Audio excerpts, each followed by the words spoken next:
우리는 작년 2월부터 코로나라는 전혀 경험해보지 못한 비정상의 시대를 지금까지 살아오고 있습니다. 숱한 어려움과 위험과 두려움이 매일매일마다 우리를 엄습해오고 있고 지금 또한 우리가 그런 상황 속에 있습니다. 어려운 시대는 각기 시대마다 시절마다 다 있었습니다. 어려운 시대라는 것은 사실은 성도들을 연단하는 불시험의 시대인 것입니다. 불시험을 우리가 통과해야 되는 것이에요. 뜨거운 그 시험의 현장 앞에서 진짜와 가짜가 가려진다는 것이에요. 그래서 저는 지금의 이 코로나 전국은 참된 신앙인가 그렇지 않은 신앙인을 구분하는 시간이다. 힘들수록 여러분 몸부림쳐야 됩니다. 무엇을요? 믿음으로 살기 위해서. 어려울수록 우리는 주님을 더욱더 간절히 찾아야 됩니다. 그런데 우리가 지금 날이 갈수록 우리의 믿음이 많이 흐트러지고 있습니다. 나태해지기 시작하고 있고 가장 기본적인 예배 생활이 무너지고 있고 개인의 경건 생활이 무너진 일은 제법 오래된 것 같습니다. 사도 베드로는 1세기의 교회가 숱한 박해와 고난 속에 있을 때에 이 편지를 쓰고 있습니다. 이 베드로 전후서의 전체 주제의 핵심 메시지는 예수 그리스도의 재림입니다. 주님께서 다시 오신다는 것이에요. 초대교회 성도들은 그리스도의 재림에 대해서 계속해서 강조하고 있었고 사도 베드로는 그리스도의 재림이 없이는 그의 인생이 없는 것이에요. 그의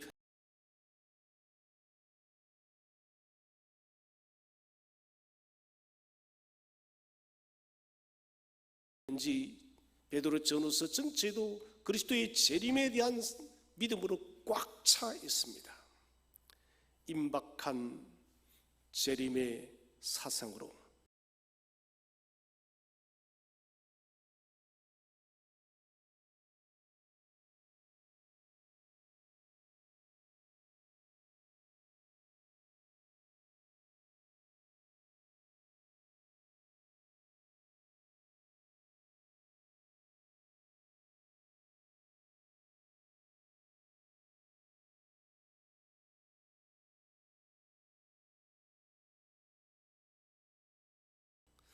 성도들이 거룩하고 정결하게 깨어서 살아가라는 것이에요. 특별히 오늘 본문은 우리에게 많은 것을 교훈하고 있습니다. 첫 번째 우리가 생각할 것은 오늘 우리에게 이 권면이 왜 간절히 필요할까요? 베드로는 이 오늘 본문 말씀을 이야기하면서 왜 우리에게 이 권면의 말씀이 꼭 필요한가? 그 첫 번째 이유는 우리가 하나님의 택함을 받은 자녀들이기 때문에 그렇다는 것입니다. 우리 성경 말씀 2절 말씀을 다 함께 읽어보도록 하겠습니다. 2절 말씀 시작. 곧 하나님 아버지의 미리 하심을 따라 성령이 거룩하게 하심으로 순종하고 예수 그리스도의 피 뿌림을 얻기 위하여 택하심을 받은 자들에게 편지하노니 은혜와 평강이 너희에게 더욱 많을지어다. 2절에서 우리에게 말씀하시는 것은 하나님의 택함을 받은 자들이다. 예수 그리스도의 피 뿌림을 얻기 위하여 택하심을 받은 자들이다. 무슨 말입니까? 우리는 그리스도의 그 골고다의 십자가의 거룩한 피로 씻김을 받고 구속을 통해서 하나님의 거룩한 자녀로 성을 받기 위하기 때문에 우리에게는 이 권면이 필요하다는 것입니다. 저 사망의 권세, 저주의 권세, 음부의 권세에 들어갈 자에게는 이 권면의 말씀이 필요한 것이 아니다는 것입니다. 우리가 마음의 허리를 동여매고 근신하고 깨어있어야 될 그 이유는 다른 것이 아니라 예수 그리스도의 핏부림 때문에 여러분 이 핏부림을 쉽게 여겨서는 안 됩니다. 어떤 핏부림입니까? 그 영화로우신 우리 하나님 성자 예수 그리스도께서 이 낮고 낮은 인간 땅에 육신의 몸을 입고 인간의 본성을 취하시고 종의 모습으로 오셔서 죽기까지 복종하여 흘리신 피가 바로 핏부림이에요. 십자가의 구속의 은혜를 통해서 우리에게 구원의 특권을 주기 위해서 선택받았다는 것입니다.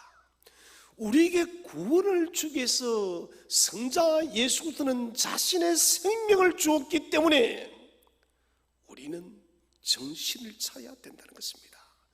허리띠를 동여매고 마음에 근신하여서 하나님 나라를 온전히 대망하면서 우리는 세상과 거룩한 싸움을 싸우시기를 바랍니다.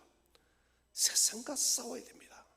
세속의 나라, 마귀가 공중권세를 잡고 끊임없이 공격해오는 이 세상의 나라에 대해서 우리가 정면으로 부딪혀서 싸워가야 된다는 것입니다. 두 번째는 왜 이 금면이 필요할까요? 우리는 산 소망을 가진 존재이기 때문에 그렇습니다. 3절 말씀을 다 함께 읽어보겠습니다. 3절 말씀 시작.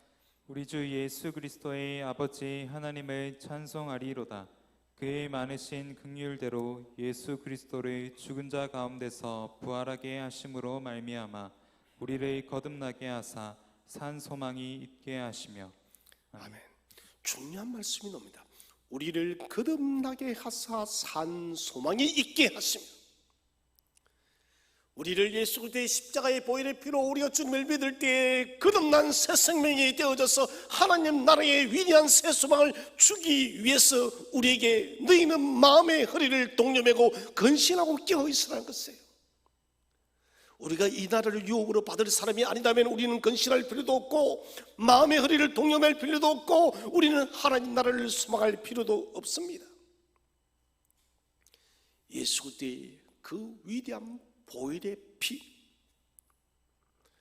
이 피를 믿음으로 거듭나게 하사 새롭게 다시 출생하게 하사 새 생명을 소유하게 되어지고 산 소망, 하늘의 소망을 가지게 되었음을 믿으시기를 바랍니다. 사람은 두 번 출생합니다. 한 번은 육신의 출생입니다. 왜 태어날까요? 죄송합니다마는 죽기 위해서 태어납니다. 왜 그럴까요? 죄의 삭선 사막이기 때문에. 모든 사람은 죽기 위해서 태어나는 것이에요. 이 땅 살면서 아무리 인간의 수많은 업적을 세웠다 할지라도 그런 여전히 죽을 수밖에 없는 존재입니다. 왜 그렇습니까? 죄의 결과가 죄의 값이 사망이기 때문에 그렇게 될 수밖에 없다는 것이에요. 또 한 번은 거듭나는 것입니다. 예수 그리스도의 십자가의 그 보혈의 피를 믿음을 통해서 우리가 다시 태어나는 것. 이것은 죽기 위해서가 아니라 영원한 영생을 얻기 위해서 우리가 다시 태어남을 믿으시길 바랍니다. 근원적으로 달라요. 육신의 출생은 여러분 죽기 위해서 태어나는 것이라면 우리의 거듭난 생명은 주께서 우리가 죽기 위해서 거듭나게 하는 것이 아니라 영생을 얻게 하기 위해서. 그래서 저와 여러분에게는 산 소망이 있습니다. 하나님 나라, 새 하늘과 새 땅을 우리가 대망할 수 있다는 것입니다. 이 나라는, 새 하늘과 새 땅은 예수 그리스도의 대속의 피값으로 만들어진 나라입니다. 거룩한 하나님의 자녀들이 모이는 위대한 하나님 나라의 참된 공동체입니다. 여러분, 이런 공동체를 소유하기 위해서는 하나님이 요구하는 합당한 삶, 허리를 동여매고 근신하고 여호와를 하나님 나라를 소망하는 삶을 살아가야 된다는 것입니다. 그래야만 우리가 이 나라를 소유할 수 있는 특권, 자격이 있다는 것입니다. 세 번째는 우리가 하나님 나라를 유업으로 받을 자이기 때문에 그렇습니다. 4절 말씀을 다 함께 읽겠습니다. 4절 말씀 시작. 썩지 않고 더럽지 않고 쇠하지 아니하는 유업을 입게 하시나니 곧 너희를 위하여 하늘에 간직하신 것이라. 아멘. 썩지 않습니다.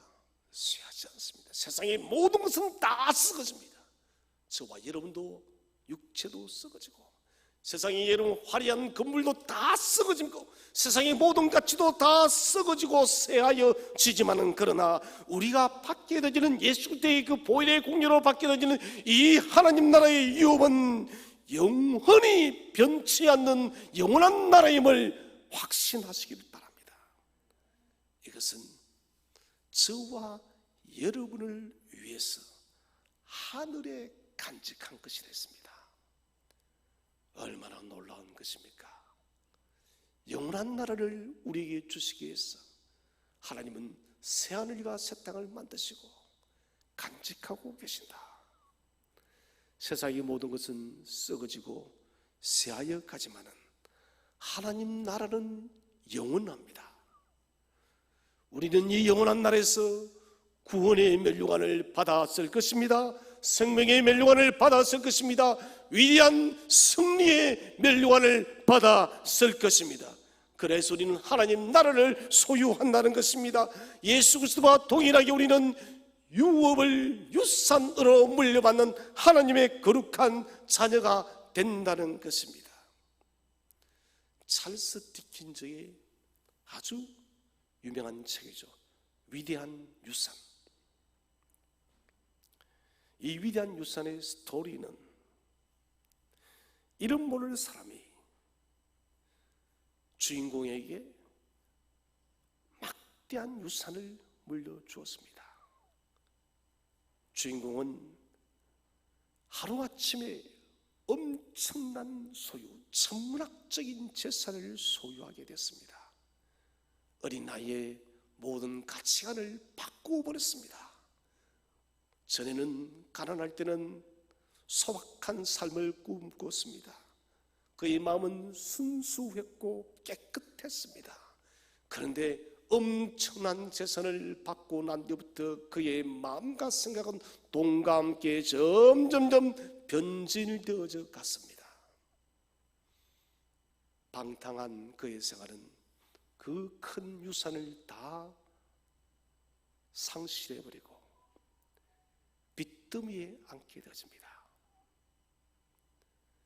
찰스 디킨즈는 이 위대한 유산을 통해서 우리에게 무엇을 말하냐면 인생의 참된 유산은 돈이 아니다는 것입니다. 인생의 참된 유산은 보이는 물질이 아니다는 것입니다. 인생의 위대한 유산은 고귀한 내면, 고귀한 마음, 고귀한 정신이 위대한 유산이라는 것이에요. 여러분, 세상의 문학가도 인정하고 있습니다. 참된 유산은, 진정한 유산은 물질도 권세도 명예가 아니다는 것. 숭고한 정신이 참된 가치라는 것입니다. 살아신 여러분, 썩고 사라질 유산에 목숨을 걸지 마십시오. 저는 한 몇 달 전부터 그런 기도를 가끔씩 합니다. 하나님, 우리 교회의 성도들이 유산 물려주지 않기 운동을 하게 해 주옵소서. 무슨 말일까요? 부모들은 여러분 죽을 때까지 자녀들에게 돈 물려주려고 애를 씁니다. 하나님, 우리 성도들이 물질을 물려주는 유산 부모가 아니라 영적인 믿음을 물려주는 위대한 영적인 상속자가 되어지게 해 주옵소서.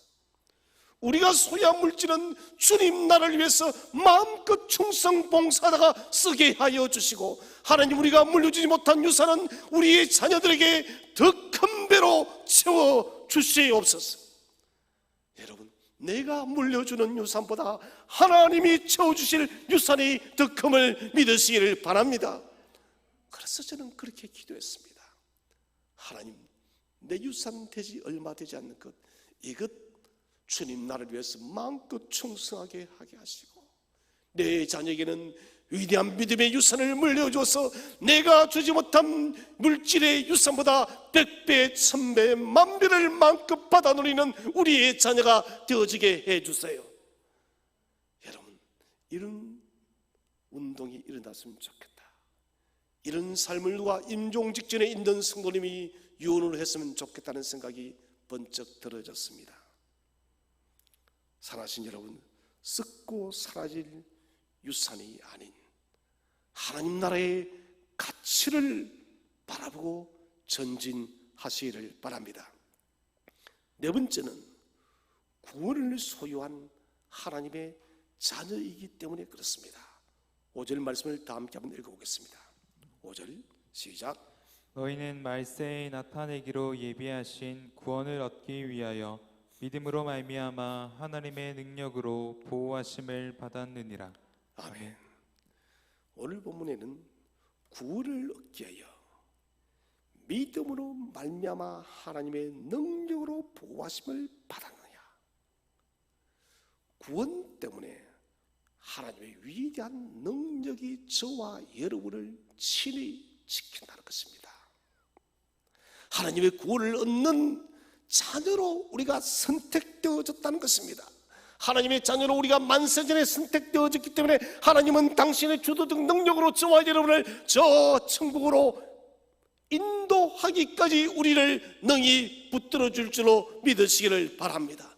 하나님께서 보호하시기 때문에 우리는 믿음과 소망의 끈을 결코 놓쳐서는 안 됩니다. 나는 놓칠 수도 주님은 우리를 놓치지 않습니다. 왜? 하나님의 능력으로 우리를 보호하시기 때문에. 저와 여러분을 살리기 위해서 독생하신 예수 그리스도가 죽기까지 복종하셨기 때문에 하나님은 우리를 포기하지 않습니다. 그래서 초대교회 성도들은 우리가 받는 지금 이 1세기의 이 불의의 시험은, 로마의 핍박은, 유대인들의 핍박은 잠시 잠깐 지나는 일시적인 문제이다. 우리는 저 영원한 나라를 소망하기 때문에 이 잠시 잠깐의 이 핍박을 넉넉히 이겨낼 것이다. 사랑하신 여러분, 우리도 그렇게 되어야 됩니다. 지금도 힘이 들지만 앞으로는 더 힘이 들 것입니다. 지금을 이겨내지 못하면 우리는 다가오는 미래를 이겨낼 수가 없습니다. 그래서 기도하십시오. 하나님, 잠시 잠깐의 이 불시험의 터널을 내가 넉넉히 이기게 하여 주옵소서. 주님, 넉넉히 이기게 하시고 승리케 하게 하시고 이 시험을 승리함을 통하여 다가오는 미래도 주여 넉넉히 이기게 하여 주시옵소서. 이 기도를 해야 되는 것이에요. 다섯 번째는 주님 재림 시에 칭찬과 영광과 존귀를 얻을 존재이기 때문에. 여러분, 누가 칭찬합니까? 주님께서 우리를 칭찬하시고 영광과 존귀를 주시겠다. 6절 7절을 함께 읽겠습니다. 시작. 그러므로 너희가 이제 여러 가지 시험으로 말미암아 잠깐 근심하게 되지 않을 수 없으나 오히려 크게 기뻐하는도다. 너희 믿음의 확실함은 불로 연단하여도 없어질 금보다 더 귀하여 예수 그리스도께서 나타나실 때에 칭찬과 영광과 존귀를 얻게 할 것이니라. 아멘. 아멘. 너희 믿음의 확실함은 불로 연단하여도 없어질 금보다 더 귀하다는 것입니다. 불로 연단하여도 없어질 금보다 더 귀한 우리의 믿음을 주님께서 재림하실 때 칭찬과 영광과 존귀를 저와 여러분에게 주시겠다는 거예요. 정금을 얻기 위해서는 용광로 속에서 정련되어지는 과정은 필수적인 것입니다. 뜨거운 불 속에서 여러분 금광석이 재련되어져야 됩니다. 재련되어져야만 그 금광석에서 순수한 금만을, 정금, 순금만을 찾을 수가 있다는 것입니다. 그래서 사도 베드로는 여러 가지 시험으로 잠깐 근심하게 되었으나 도리어 나는 기쁘다. 코로나로 인해서 저는 사실 이 말을 하려고 하니까 좀 자신이 없지만은 그래도 믿음으로 선포합니다. 코로나 증후로 인해서 우리 성도들이 지금 믿음이 위축되어져서 조금 낮춰져 있지만은 그러나 우리 모든 성도들이 정금처럼 연단되어서 승리할 것을 믿기 때문에 저는 기뻐하고 또 기뻐합니다. 여러분, 지금은 볼 때 많은 성도들이 위축되어져 있고 낙태어져 있습니다. 예배 생활이 많이 무너졌어요. 매주마다 우리가 지금 예배를 드리는 인원이 영상 통계에 다 합쳐서 130-140명 정도입니다. 우리에게는 40-50명의 성도들이 예배를 드리지 않고 있다는 것이에요. 주일 오후 예배는 더할 나위가 없습니다. 수요일은 거의 전멸 상태입니다. 개인 경건생활도 무너졌습니다. 이 문제를 붙들고 이번 주간 계속해서 기도를 했습니다. 마음이 상심되어지고 낙심이 되어졌다고 오늘 이 말씀을 생각하니 아니야 우리 성도들은 이 난간을 통하여서 도리어 연단돼서 정금으로 반드시 나오게 될 것이야. 그 일을 위해서 목사가 기도하는 것이 책임이고 사명이구나. 사랑하신 여러분, 속히 정금처럼 나오시기를 주의 이름으로 축원을 드립니다. 그래서 그리스도께서 오심으로 칭찬과 영광과 존귀를 얻게 하실 것입니다. 우리는 창세전에 택함받은 하나님의 자녀들입니다. 그리스도의 구원을 이루기 위해서 십자가의 죽음과 부활이 있는 거예요. 우리 구원 때문에 십자가의 죽음과 부활이 무엇 때문에? 우리의 구원 때문에. 우리에게 산 소망을 주시고 궁극적 하나님 나라를 유업으로 소유한다는 것입니다. 그 나라를 소유할 거룩한 백성 자녀이기 때문에 우리는 여러분 마음의 허리를 동여매고 근신하고 영광의 그 나라를 대망하시기를 바랍니다. 두 번째는 이제 특권을 받은 자녀들에게 주는 권면의 말씀입니다. 그 권면의 첫 번째는 마음의 허리를 동여매어라. 마음의 허리가 있다는 것입니다. 비유법이죠. 고대 근동 지방의 옷 입는 습관은 원피스의 개념입니다. 그도 발까지 내려오는 긴 옷입니다. 여행을 하거나 바쁘거나 일을 할 때는, 달려갈 때는 여간 불편하지 않습니다. 그래서 띠를 띄어서 이 원피스 같은 옷을 딱 올리는 것이에요. 저는 지금도 기억이 나는데요, 우리 어머님들이 많이 입으셨던 옷이 월남치마예요. 월남치마 아시는지 모르겠네요. 웃으시는 분들은 월남치마 아실 거예요. 월남치마는 외출복이기도 하고 작업복이기도 하고, 또 학교에 운동회가 열리면은 또 어머님은 또 월남치마를 또 입고 오십니다. 어디를 가도 월남치마입니다. 뭐 요즘 같으면은 뭐 아웃도어하고 똑같겠죠. 해외에 가시면은 한국 사람은 한눈에 딱 봅니다. 또 등산복을 입고 있으면 한국 사람이에요. 참 신기합니다. 외출해도 등산복, 산에 갈 때도 등산복이 당연한 것이고, 손님을 만나도 등산복을 입고 나가요. 대단한 열정입니다. 이 월남 치마를 우리 어머님들이 운동회를 할 때 보면 특히 그렇습니다. 딱 지켜올립니다. 그죠? 그리고는 주먹을 꼭 쥐고 달리기를 하는데, 월남 치마를 댕거는 올려야지 걸려 넘어지지 않는 것이에요. 똑같은 거예요. 이 고대 원피스 같은 옷을 올려서 허리띠를 동여매야만 행동하는데 불편이 없다는 것입니다. 왜 베드로만이 특별하게 이런 말을 쓸까요? 그것은 베드로의 성격입니다. 베드로는 행동이 먼저입니다. 생각이 먼저가 아니고 손이 먼저입니다. 발이 먼저예요. 행동 중심주의입니다. 그리고 그는 아주 열정적인 사람이에요. 주님께서 오시다니 그럼 디베랴 바닷가에서 고기를 잡다가 그대로 여러분 허리를 동여매고 단번에 뛰었던 사람이 바로 베드로입니다. 급합니다. 주님의 부활을 보기 위해서 뛰어갈 때 허리를 동여매고 뛰어가는 거예요.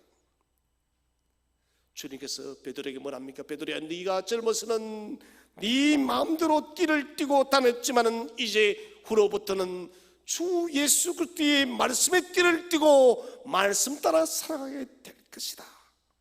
지금까지는 베드로가 이 편지를 쓸 때는 예수 그리스도의 생명의 그 부활의 위대한 역사를 경험하기 전까지는 그는 자기 인생의 띠를 동여매고 살아왔다는 것입니다. 그러나 베드로는 말합니다.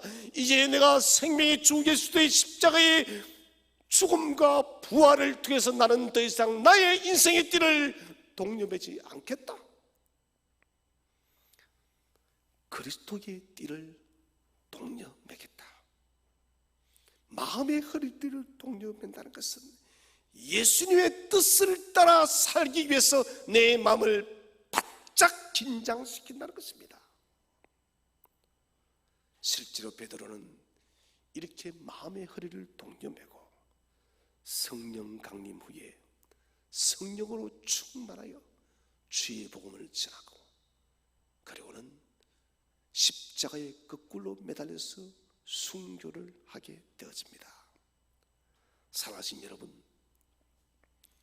지금 우리 생각의 띠로 우리 마음을 동여매고 있지는 않습니까? 우리 생각의 띠로 우리를 동여매게 되지면 늘 세상 생각입니다. 늘 세상 생각이에요. 지금 우리 마음의 생각의 띠를 내려놓으시기를 바랍니다.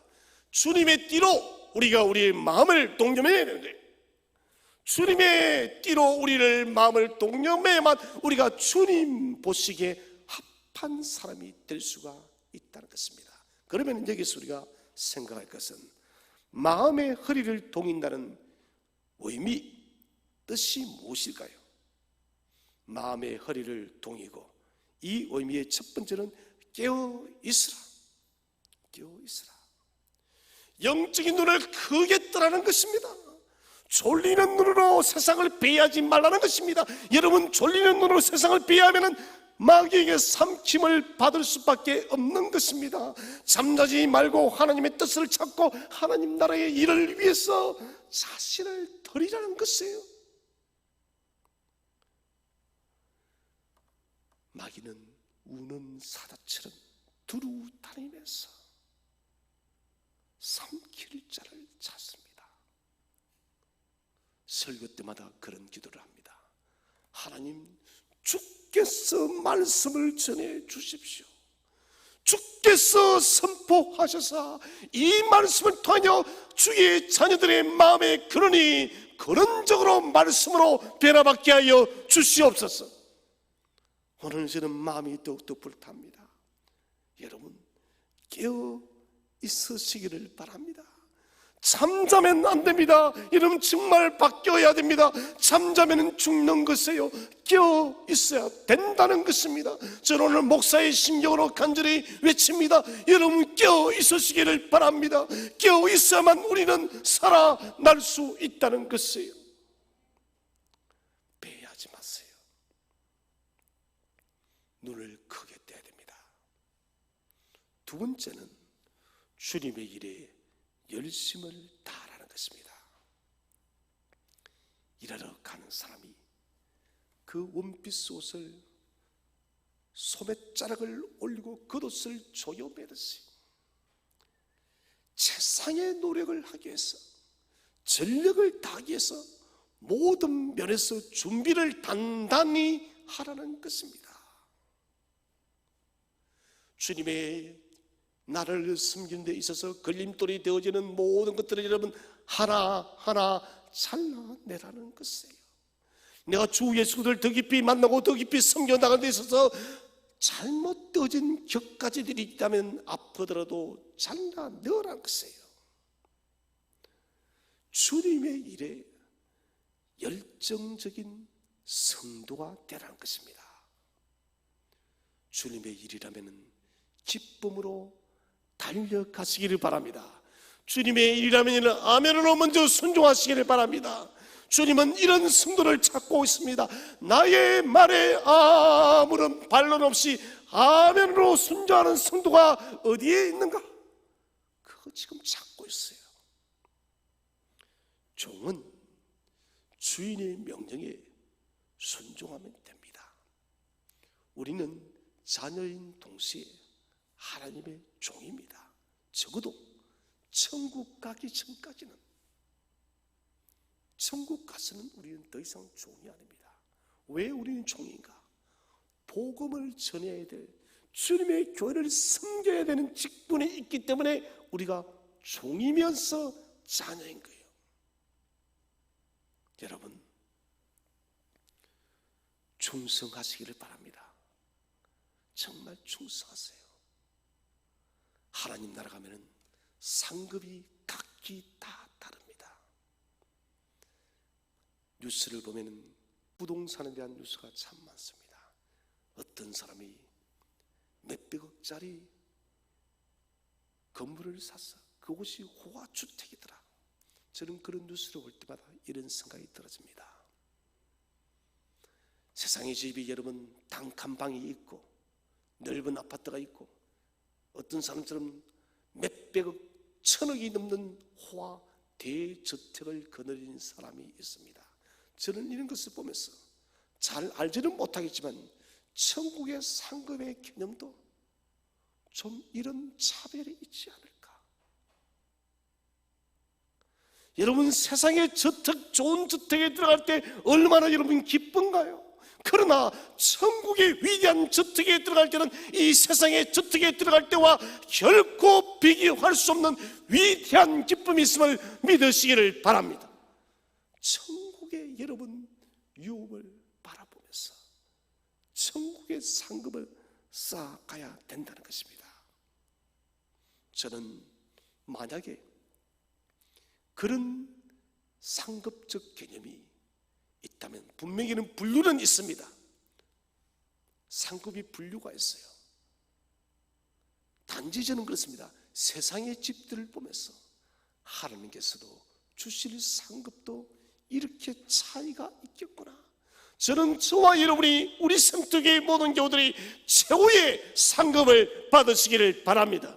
최고의 상급을 받았어요. 목사님, 주님의 교회를 이렇게 섬기다가 주의 복음을 위해서 이렇게 일을 하고 주를 위해 살아왔더니 주께서 이렇게 큰 상급을 주었어요. 천국에서 저와 여러분이 만날 때 여러분 이런 고백을 할 수 있다면 얼마나 영광스럽겠습니까? 주의 마음은 아마 더할 나위 없이 기쁠 것 같습니다. 아, 내가 목양했던 성도들이 이렇게 하나님 나라의 위대한 큰 상급을 받았구나. 저희 마음은 한없이 기쁠 것 같습니다.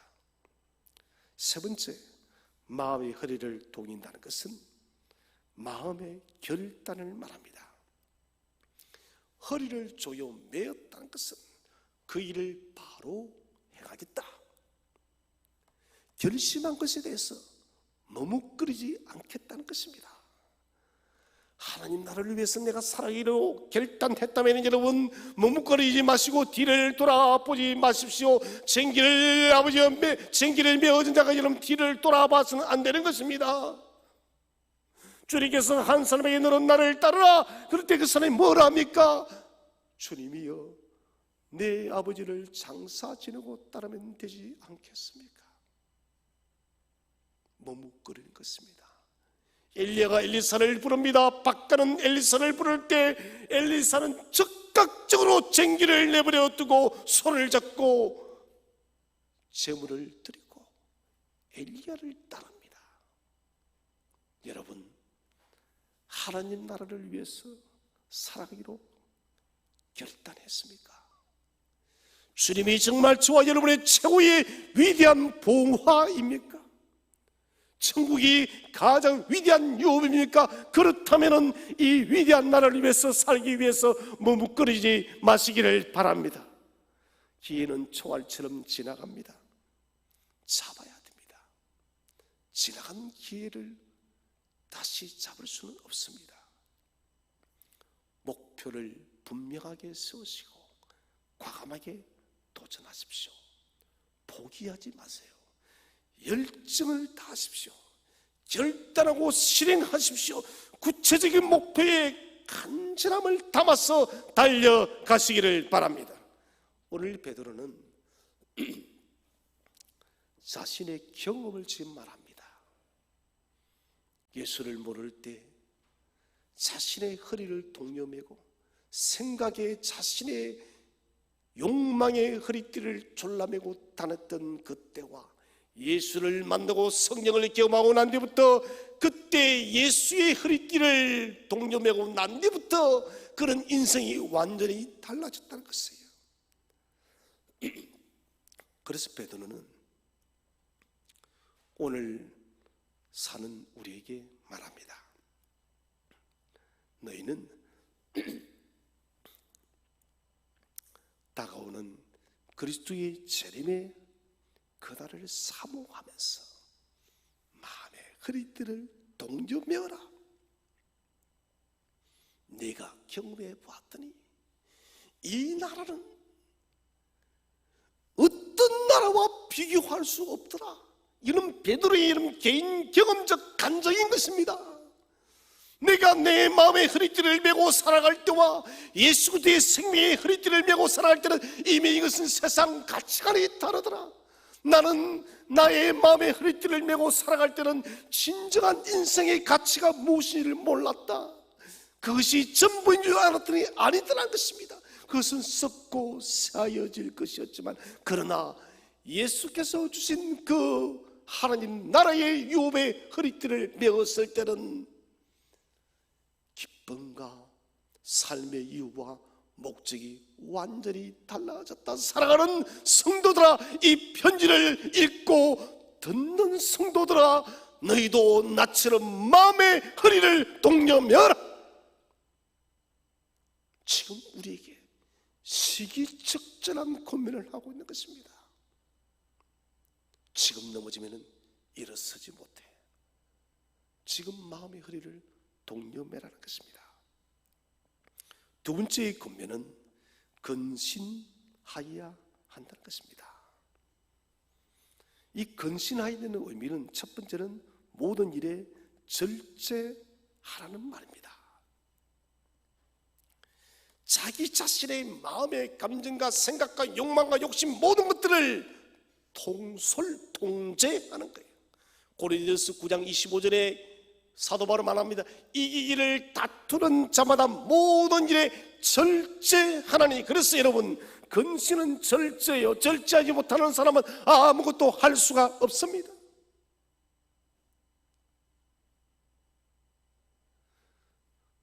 한 달 전에 저희 집에 가장 많이 먹는 사람이 누구일 것 같습니까?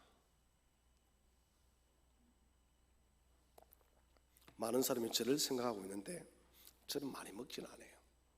그런데 먹지도 않고 살이 쪄서 제가 참 오해를 많이 받는데 저희 막둥이입니다. 진짜 많이 먹어요. 밥 먹고 치킨 먹고 그 연속으로 먹습니다. 저녁에 또 라면 끓여 먹습니다. 근데 얘가 갑자기 먹지를 않아요. 그래서 가요. 예린아, 너 왜 안 먹니? 아내가, 아빠 이건 비밀인데 지금 조금 있으면 신체 검사를 해야 돼. 신체 검사 때까지만 내가 다이어트를 하기로 했다고. 정말 신체 검사 끝나자마자 또다시 원상복귀해요. 매주마다 아빠 뭐 시켜줘, 뭐 시켜줘. 물론 아이니까 절제가 안 되죠. 만난 것 마음껏 먹고 싶고. 그렇게 아이니까 여러분 절제하지 못한다는 것은 어린 아이라는 것입니다.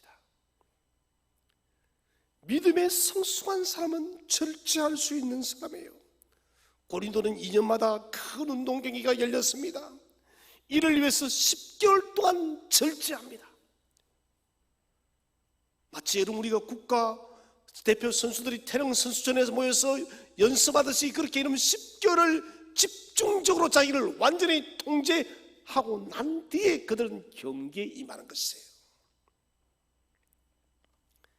세상에 썩을 멸류관을 위해서도 사람들이 이렇게 절제를 하는데, 영원한 나라를 바라보는 성도들이 브레이크를 걸 수 없다면 내 마음의 일들에, 내 마음의 생각들에, 내 마음의 이런 가치관들에 절제하지 못한다면 이것은 슬픔인 것입니다. 사랑하는 성도 여러분, 성숙해지시기 바랍니다.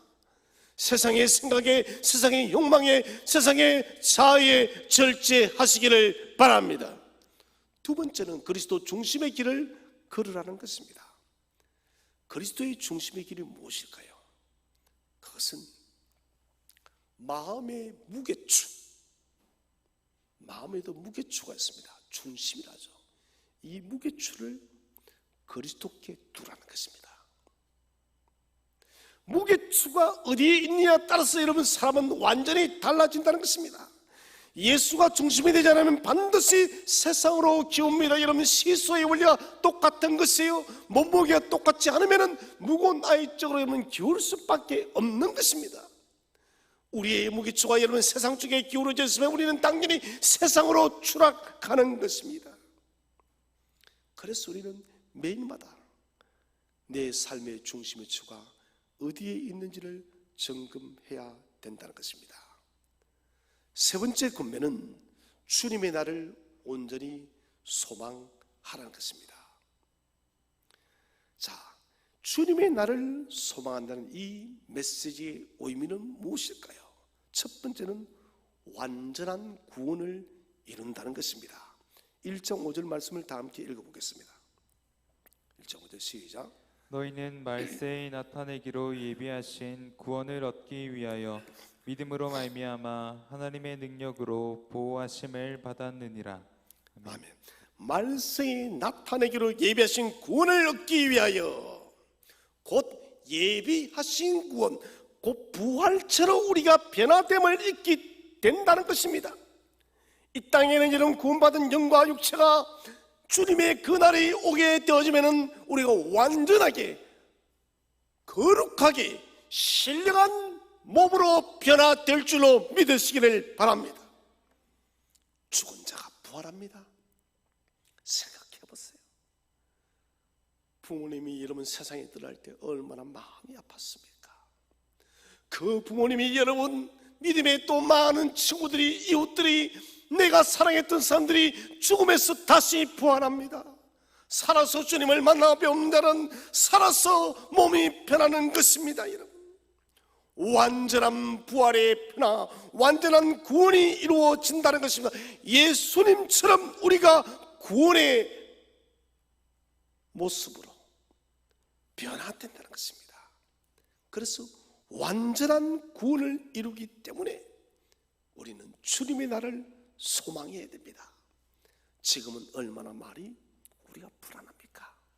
그러나 주님의 날이 찾아오면 저와 여러분은 완전한 구원을 이룰 줄로 믿으시기 바랍니다. 두 번째, 우리 믿음이 옳다는 것이 입증됩니다. 1장 7절 말씀을 다 함께 읽어보겠습니다. 시작. 너희 믿음의 확실함은 불로 연단하여도 없어질 금보다 더 귀하여 예수 그리스도께서 나타나실 때에 칭찬과 영광과 존귀를 얻게 할 것이니라. 아멘. 아멘. 이 땅에 사는 사람들에게는 예수 믿는 사람을 얼마나 많이 비웃습니까? 여러분 이런 말 많이 들어봤을 것입니다. 저도 그런 소리 듣습니다. 이 목사는 무슨 재미로 사냐고, 술로 마시지 않고 담배도 피지 않고 노래도 부르지도 않고 춤도 추지도 않고 무슨 재미로 사냐고. 그래, 나는 재미가 더 있어. 너희가 알지 못하는 예수 믿는 재미가 나는 더 좋아. 여러분 정말 그렇습니까? 예수 믿는 재미가 세상의 모든 재미보다 더 있으십니까? 여러분 있어야 돼요. 예수 믿는 재미는 세상의 어떤 재미보다 결코 비교할 수 없는 재미인 것이에요. 여러분 얼마나 기쁜 재미입니까? 주님은 말씀하십니다. 세상 사람들이 너희를 비웃었지만 그리스도께서 나타나실 때 칭찬과 영광과 존귀를 얻게 할 것이라. 너희 믿음이 옳았노라. 너희 믿음이 옳았노라. 섬뜩의 성도들아, 너희가 믿었던 그 믿음이 옳았다는 것을 내가 온 사람들에게 내가 증거하마.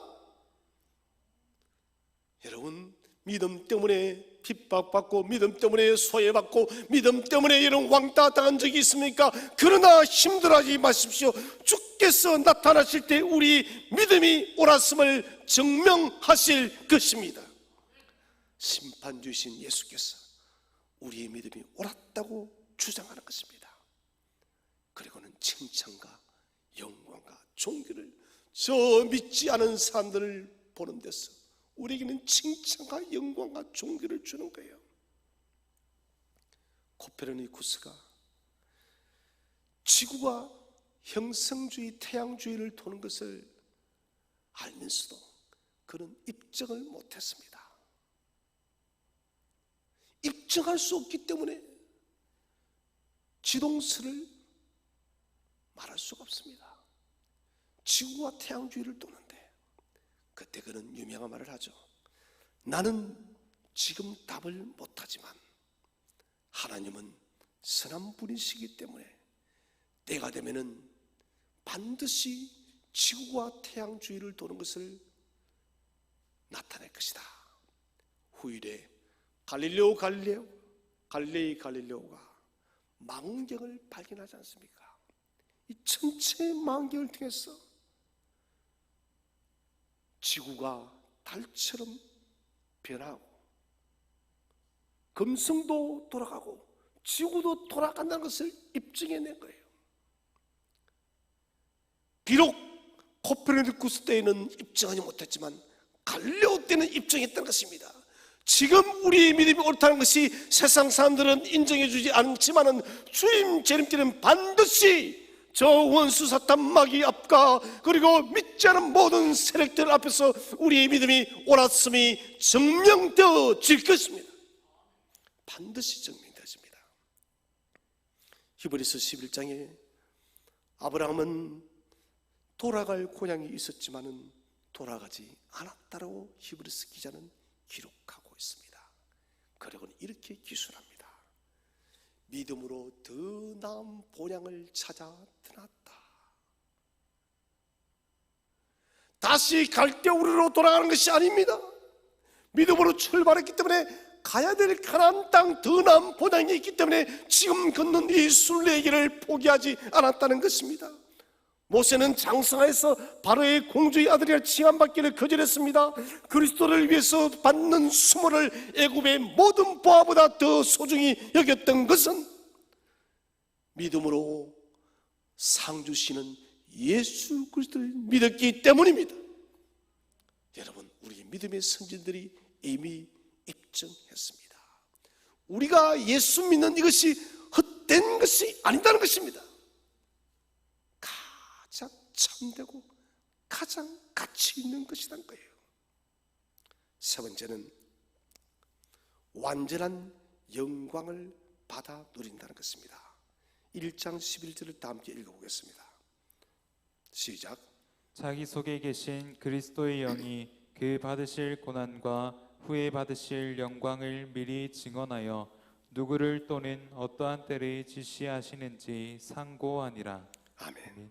자기 속에 계신 그리스도의 영이 받으실 고난 후에 받으실 영광을 미리 증언하여, 주님께서는 고난받은 뒤에 여러분 주께서 하나님께서 성자를 여러분 다시 부활케하사 당신의 보좌 우편에 앉히시고 만물을 주 예수 그리스도의 발 아래에 두었습니다.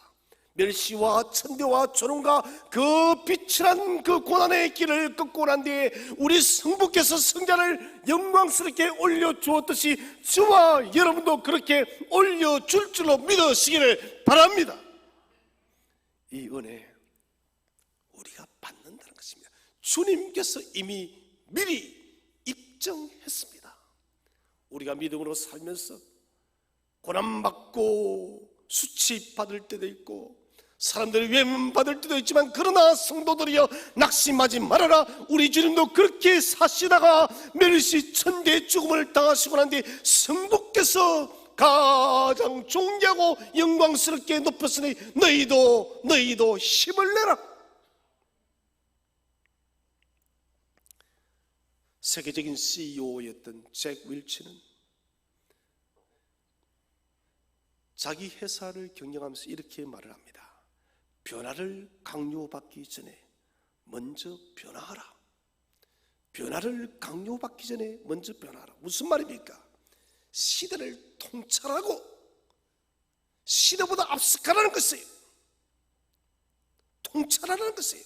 누가복음 12장 56절에 말합니다. 주님은 유대인들을 바라보면서 너희가 천지의 기상은 분변하면서도 이 시대는 분별치 못한 어리석은 사람이라고. 사랑하는 신 여러분, 지금 세상은 너무 어둡습니다. 더 어두워질 것입니다. 그러므로 우리는 분별력을 가져야 됩니다. 여러분, 지금 마음의 허리가 어떻게 되어 있습니까? 오늘 지금 마음의 허리를 동여매시기를 바랍니다. 여러분, 근신하시기를 바랍니다. 예수 그리스도의 하나님 나라를 소망하시기를 바랍니다. 그래서 위대한 주 예수 그리스도께서 다시 이 땅에 오시는 재림의 그날에 주와 함께 저 영광의 나라를 소유하는 저와 여러분 되시기를 주의 이름으로 축원드립니다. 기도하겠습니다. 하나님 아버지,